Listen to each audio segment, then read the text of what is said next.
Hi guys, and welcome to your daily tarot reading for Friday the 5th of June 2020. Thank you for joining me. I'm using this tarot deck again, the Tarot of Enchantment. It's really beautifully done and I love it. So let's see what the cards want you to be aware of today. Having a daily tarot reading or a daily spiritual practice in your life, it can be really anchoring.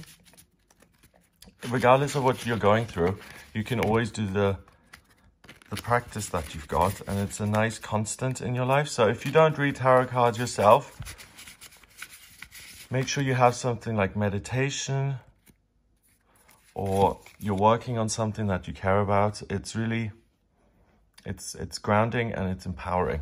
So here we've got the Three of Boons.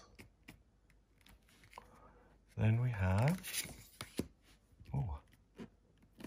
the Keeper of Spells. Lovely. Oh, and finally him again, the Hermit. We had the Hermit yesterday, I think.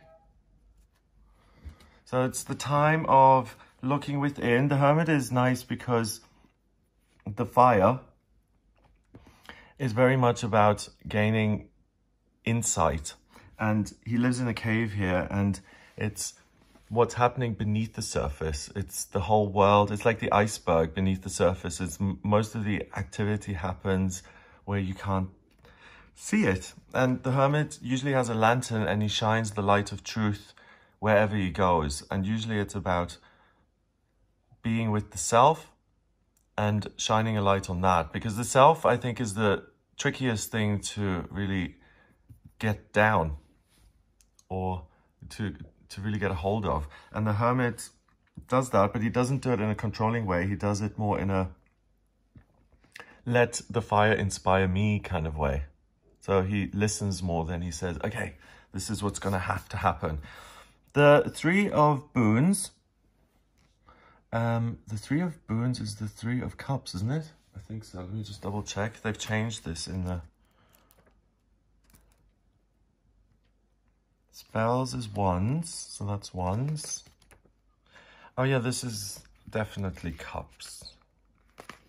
Okay, anyway, so if it's the Three of Cups is about celebration, having fun. Here we've got a crow making the ingredient labels. We've got the wise woman making the potion, the spell, and we've got the little gnome lady providing the ingredients. So she makes the magic potion, puts it in a bottle, crow labels it, and they sell it. And it's fun. So they're doing something together that's practical. So you and other people can work really well together. Work as a team. This kind of feeling of camaraderie is really strong. And camaraderie is very anti the Hermit. So we had the Hermit yesterday, and we're coming into the Three of Cups now. So it's about taking that inner fire, taking what you care about, and doing that with other people. The Keeper of Spells, the Keeper of Wands. That is the King of Wands. And the King of Wands is the ultimate fire court card. He's the fire vortex.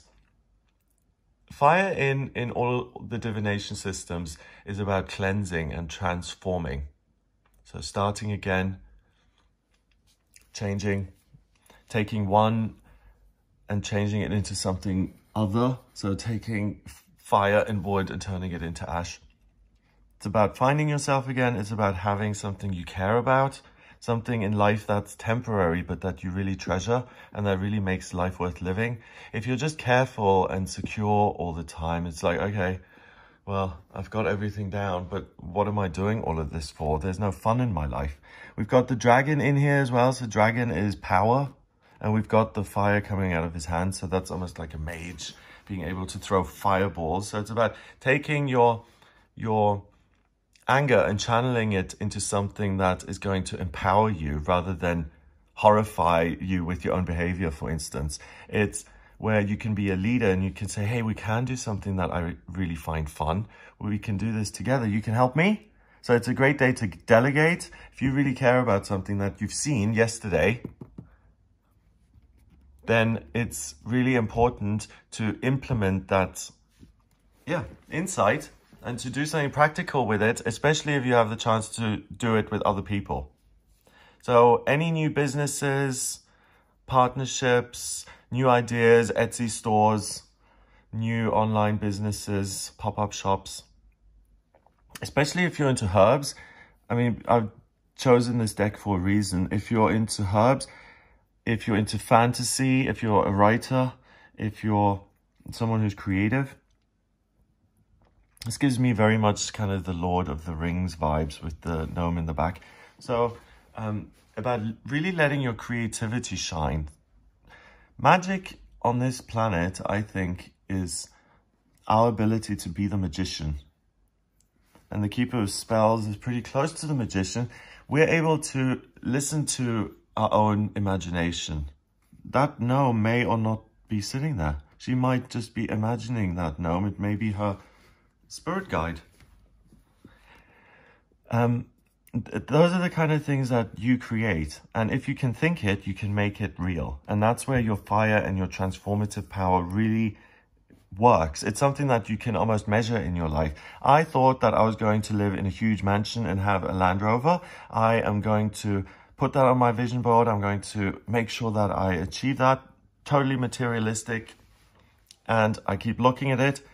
I find things that fire me up and that pay well as a side effect. So I'm able to do something I love. And I'm able to manifest the things that I wanted. That's magic on planet Earth. The world is wobbly. If you think the world is a glorious, wonderful golden oyster, it's going to be. If you shovel loads of junk into your head, consuming loads of negative media. I remember I listened to a guy one day and he said, you know, I woke up every morning and the first 2 hours after waking up, I put these two guys arguing on some politician debate thing. And it's always these two men arguing pretty much. And he woke up with that and it colored his whole day. And he would have all these violent, negative, crazy experiences, which were totally stoked up by his own fire, his own anger. It just manifested itself in car crashes and punch-ups and things like that. So that kind of power has to go somewhere. The Hermit, he's under the ground. He's got his books there, his what are they called? I don't know the name of that thing, but it's something to measure. Okay, then we've got a bowl, then we've got also his writings and all of those things. So thoughts are really highlighted as well, and thoughts are things, as Louise Hay would say. If you think about negative things like that guy, you will manifest them. If you just watch films, negative, I don't know, reality shows, if you just sit with your family who are all totally off the rails and you just engage in some really negative behavior and thinking, all of that has an influence on you. And the Hermit is able to really gently, he's able to say, look at this whole really uncontrollable fire that you've got going on with you and listen to all these feelings and thoughts that you've got going on. I don't know about you guys watching.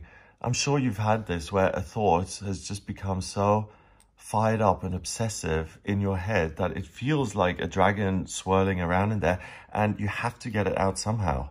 So whether you write it down in a frenzied night of creativity or whether you start being honest with yourself that you do, I don't know, have a, what's he drinking? Passion juice. You have an addiction problem and you're gentle enough and you're able to say, do you know what?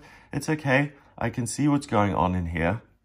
This has been your driving force in life. You feel that this makes you okay. So you've given a lot of energy into being, I don't know, the boss in your life. And that's why you've fought so hard to study so you can create, I don't know, your own law practice. That's what you've always wanted. You've wanted power and money and understanding. And you're doing all of that now. But you've used it as a way to not feel and a way to not get real with yourself. So that big flame turns into the little flame, and you're able to get back to basics in a sense and say, okay, before we turn the fire up, before we, you know, fire up the kiln here and start making potions, let's just see what we actually want to be fired up about. And the fact that we had him yesterday means that it's a time of contemplation. So people who meditate, people who ask the question, am I on the right track in life? Am I doing what I'm supposed to do? Am I having fun? Am I just working? Or am I, do I have the time and space to just hang out with friends and make my own special magic? Does it all have to be about work, or can it just be about hanging out with other people and having your own little, I don't know, collection of herbs there between the three of you? Whatever gets you going is the fire. I remember I had a reading many years ago with an astrologer, and I said, how do I know what motivates me? Because I got so in my own head that I forgot. And he said something like, what fires you up inside? What gives you a sense of light, sense of power, drive? What's interesting here in the background, we've got more magic here, by the way. So we've got both of these are this fire turned up in a sense, because it's, he glances at these and says, okay, which one do I want today? Then he looks in the fire and manifests what he wants. So manifest fun, manifest your drive, your power. So the magic falling there. But here we've got trees, but they look like the veins in an eye to me. So you may be thinking I'm stretching here, but if you look at these kind of as the place where the light hits in the eye, that's the sweet spot where you really are able to see the world as you want it. So what is it that you want to be looking at? If the cards are saying, if you look at something fun that actually empowers you to move forward and to make something that's sociable and that's full of joy and helpful to the world, and that really makes you feel at home with yourself, I'm doing something that I was born to do. Everyone has that. And that will be reward in itself, but you'll also be able to get through this fiery vortex and say, what is it that I'm really meant to do? So people who struggle with life purpose, what am I supposed to do career-wise? By contemplating, meditating, reading, you're able to discover that. Number-wise, we've got 3 and a chord card, that's 1. So 4 and 9 is 13. 1 and 3 is 4. 4 is about structure, security, stability in your new kind of transformation as the new phoenix rising from the ashes, becoming someone who behaves in a certain way, and that gives you real joy, sense of connection with others and yourself. And 4 is secure. It's the Emperor in the tarot. So it's something that can serve as the foundation of something much bigger. So it can be the first day of something amazing. Have a wonderful time. If you'd like a personal reading with me, please go to the website, gregoryscott.com. If you like this video, please hit subscribe and share the video online. I hope you have an amazing day, and I'll speak to you tomorrow.